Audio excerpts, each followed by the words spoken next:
ലൈംഗികാതിക്രമ പരാതിയിൽ സംവിധായകനും ചലച്ചിത്ര അക്കാദമി മുൻ ചെയർമാനുമായ രഞ്ജിത്തിനെ പ്രത്യേക അന്വേഷണ സംഘം ചോദ്യം ചെയ്തു. കൊച്ചിയിലെ ഓഫീസിൽ വിളിച്ചു വരുത്തിയായിരുന്നു ചോദ്യം ചെയ്യൽ.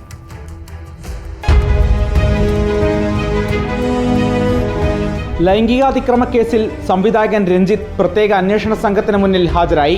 കൊച്ചി മറൈൻ ഡ്രൈവിലുള്ള തീരദേശ IG ഓഫീസിൽ വെച്ചാണ് ചോദ്യം ചെയ്തത്.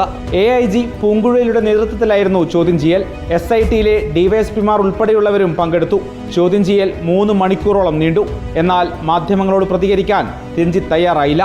ബംഗാളി നടിയുടെ പരാതിയിലും കോഴിക്കോട്ടെ യുവാവിന്റെ പരാതിയിലും രഞ്ജിത്തിനെതിരെ 2 കേസുകളാണ് പോലീസ് രജിസ്റ്റർ ചെയ്തിരിക്കുന്നത്. രണ്ടിലും രഞ്ജിത്തിന് ജാമ്യം ലഭിച്ചിരുന്നു. 2009-2010 കാലഘട്ടത്തിൽ പാലേരി മാണിക്യം സിനിമയിൽ അഭിനയിക്കാൻ വിളിച്ചുവരുത്തി സംവിധായകൻ രഞ്ജിത്ത് മോശമായി പെരുമാറിയെന്നാണ് ബംഗാളി നടിയുടെ പരാതി. റിപ്പോർട്ടർ, കൊച്ചി.